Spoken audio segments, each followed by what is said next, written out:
McDoul Louardi. Vous désirez garder la nationalité française? Oui, monsieur. Très bien. Vous voulez signer la déclaration? Oui, monsieur le juge, merci. Oui. Guergat Boudjima. Approchez, approchez. Vous désirez garder la nationalité française? Oui, monsieur le juge. Très bien. Signez la déclaration. Oui, monsieur le juge. Cette cérémonie a lieu tous les mercredis. Au camp militaire de Rivesaltes, près de Perpignan, nous avons vu les harkis rapatriés d'Algérie faire leurs premiers pas dans la vie métropolitaine.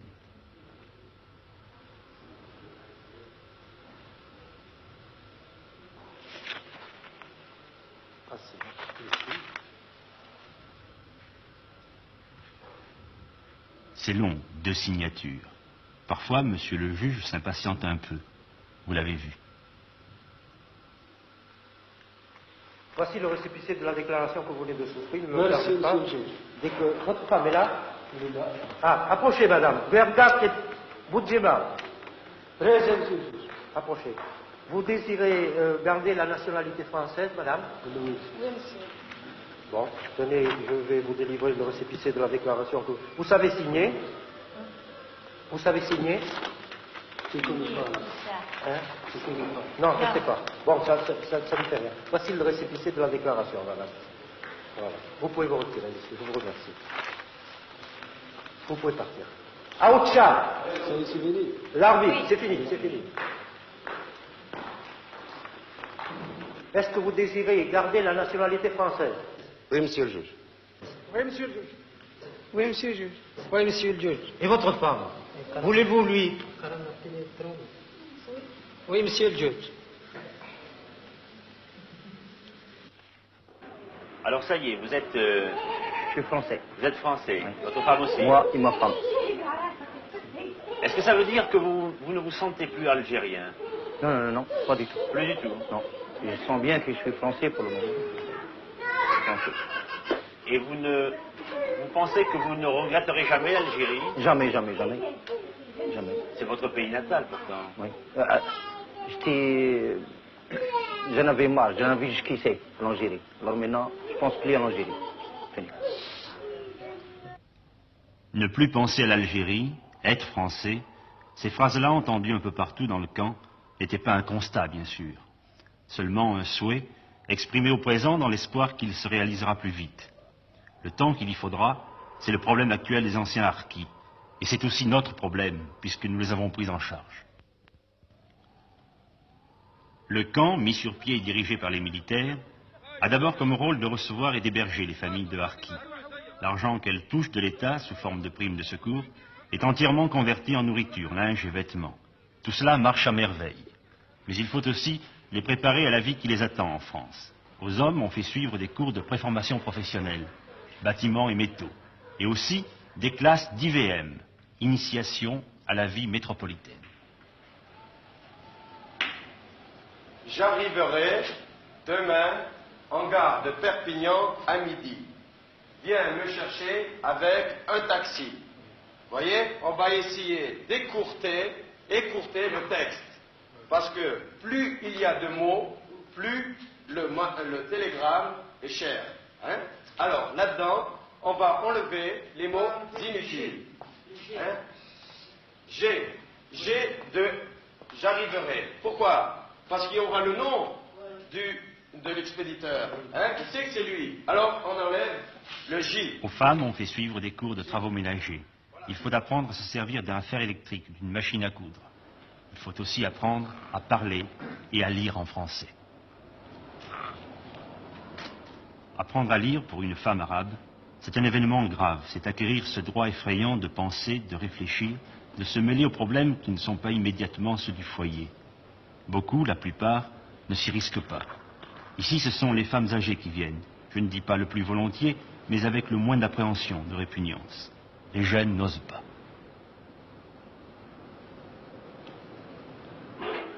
Dites-moi, est-ce que votre femme parle français? Non, elle comprend, mais il ne parle pas. Si vous le parlez, vous le causez, il comprend ce que vous dites, mais pour répondre, il ne faut pas répondre. Vous comprenez ce que nous disons, madame?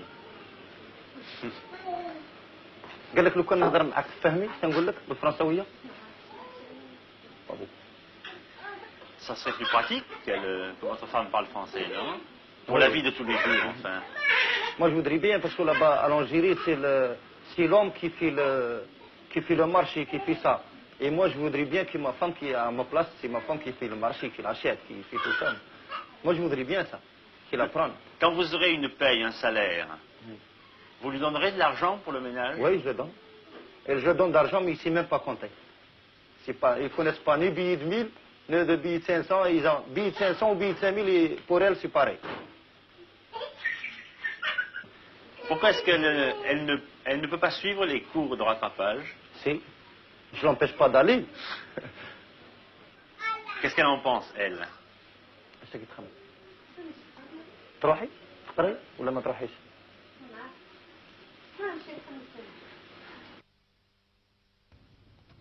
Le ministère des Rapatriés a installé dans le camp une antenne civile pour le reclassement des adultes. On y reçoit les demandes des employeurs métropolitains qu'on transmet à mesure aux intéressés. Je te provoquerai. Ça va. Tiens. Ensuite, tu es libre. Vas-y. Le suivant. Les problèmes ne manquent pas. Voici un exemple. Bouffal. Amran. Ouais. Tu veux alors aller dans l'Ariège, dans une carrière de pierre? Oui. Hein? Oui. J'ai une place. On te paye 206 francs de l'heure. Meeting ou 7 francs et ça. Ouais. Ça va? Ouais. Hein? Ouais. Et tu auras un logement Ouais. qui se compose de 2 pièces. Ça va? Ouais, ça Tu es va. d'accord? Hein? Il dit oui, tout paraît réglé. Maintenant, suivez bien ce qui se passe. Donc, tu l'avais un plaisir de faire un homme et marcher avec moi? Ah, tu veux qu'il y en ait un autre avec toi? Oui, avec la femme, c'est tout. Le deux. Les 2? Oui. Pourquoi tu veux pas partir tout seul? Mais si moi je n'ai pas la femme, alors j'en ai les ouais. enfants. Qui c'est qui l'a? Il parle de femmes, d'enfants. Ce n'est pas très clair. En tout cas, le responsable derrière son bureau ne comprend pas. Ce qu'il retient, c'est que Boulaf Amran ne veut pas partir seul. Ben, écoute, quand tu arriveras là-bas, tu verras le patron. Oui, S'il a une autre place, oui, hein, oui, tu me la demandes, puis j'enverrai un autre de tes camarades. Oui. Tu lui donnes le nom, oui. hein, Oui. et je l'enverrai plus tard. Mais moi, pour les enfants. Non, ce n'est pas ça. Ce que Boulaf Amran essaie d'expliquer, c'est que sa femme n'est pas là, qu'il a 3 enfants à sa charge, et qu'il ne peut partir que si la femme d'un autre harki s'occupe de ses enfants à lui pendant qu'il sera dehors à travailler. Ils vont faire un plaisir, faire un homme, marcher avec moi. Un homme, il est marié. Oui. Alors la femme, elle peut s'appeler. Qui pourra s'occuper évidemment de tes Voilà. enfants. Alors si moi avec l'homme l'autre, alors je vais travailler. Bon, Alors, ben, je vais te réserver pour un autre dossier où il y aura 2 Oui. ouvriers. Oui. Hein, tu voudrais partir avec un camarade. Oui. Voilà, des problèmes semblables, il y en a tous les jours. Oui, merci. Allez, ça va. Ça va. La La catégorie. carte d'identité. La catégorie. Où Elle est là. ça, voilà. Tiens, Merci, hein. voilà, d'accord. Une bonne solution collective au problème du reclassement, ce sont les chantiers forestiers. Celui de Pujol-de-Bosque, au-dessus de Carcassonne, est ouvert depuis quelques semaines par des Kabyles venus de Rivesaltes. Ils sont 37 à travailler là, sous la surveillance d'un fonctionnaire des eaux et forêts. Le soir, vers 5 heures, ils quittent le chantier et rentrent à Pujol-de-Bosque, un village abandonné qui est devenu leur village.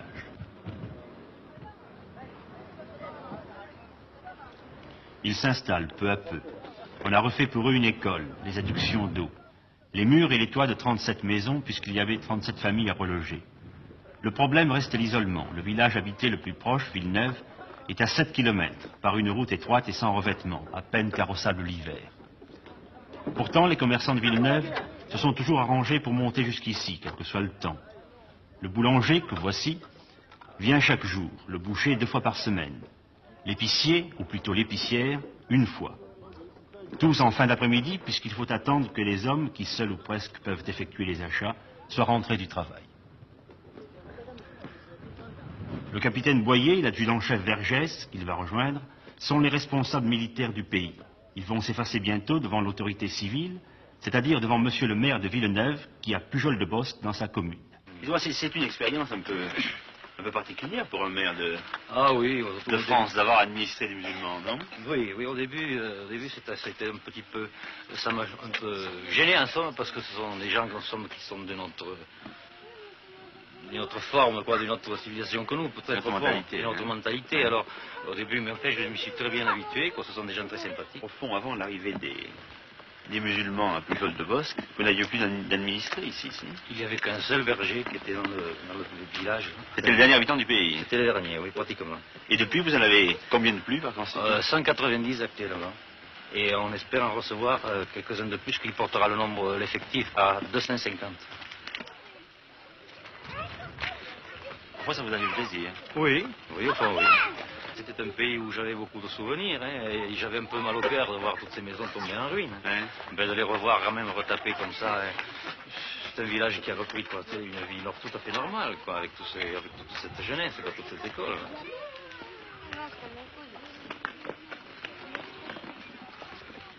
Ça te plaît de vivre en France? Oui. Tu aurais pas préféré rester en Algérie, non? Non, là c'est mieux. C'est mieux en France? Oui. Dis-moi pourquoi. Parce que là c'est mieux. Parce que là-bas, les FLN. Il y a le FLN là-bas. Oui. Tu avais peur du FLN? Oui. Tu te plais ici? Oui. Tu préfères être ici ou être en Algérie? En Algérie. Oui. Tu étais à quel endroit en Algérie? Kerba. Pourquoi tu préférais l'Algérie? Mon pays, l'Algérie. Tu allais à l'école déjà en Algérie? Oui. À quel endroit? J'étais à Binabra. C'était pareil qu'ici? Comment? C'était comme ici l'école? Oui. Tout pareil? C'est pareil, oui. Les maisons, elles sont comme en Algérie? Non, ne sont pas comme en Algérie. Comme elles sont? L'Algérie, c'est avec des roseaux et puis de la terre. Et ici? Ici, c'est avec des ciments. Et puis, dessus, c'est des plaques comme ça. Oui. Et puis aussi, des planches dessous. À la seule femme kabyle parlant français, Madame Aguazil, nous avons demandé depuis quand elle était installée. 15 jours.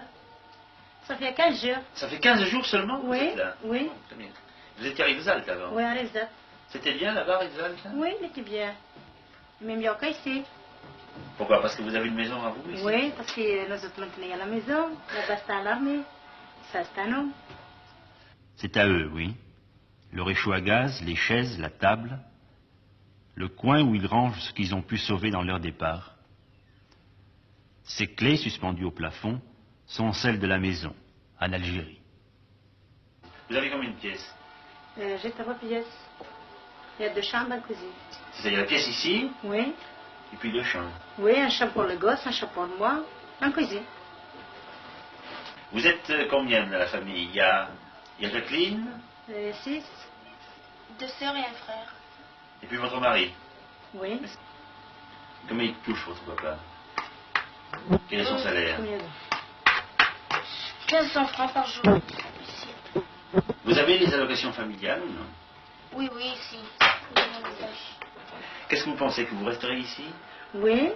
On va partir alors, on va rester ici jusqu'à la fin. Ça vous plairait de vivre Oui, ici? oui, Hein? oui. Aujourd'hui, en France, il y a 28 villages semblables à Pujol-de-Bosc, habités par ceux qu'on appelait naguère les Harkis. Il y en aura 70 d'ici la fin septembre. Ici, à Pujol, 3 enfants sont nés depuis le début du printemps. L'un s'appelle Mazouni, les autres Jacques et Gisèle. Ce sont les premiers prénoms français.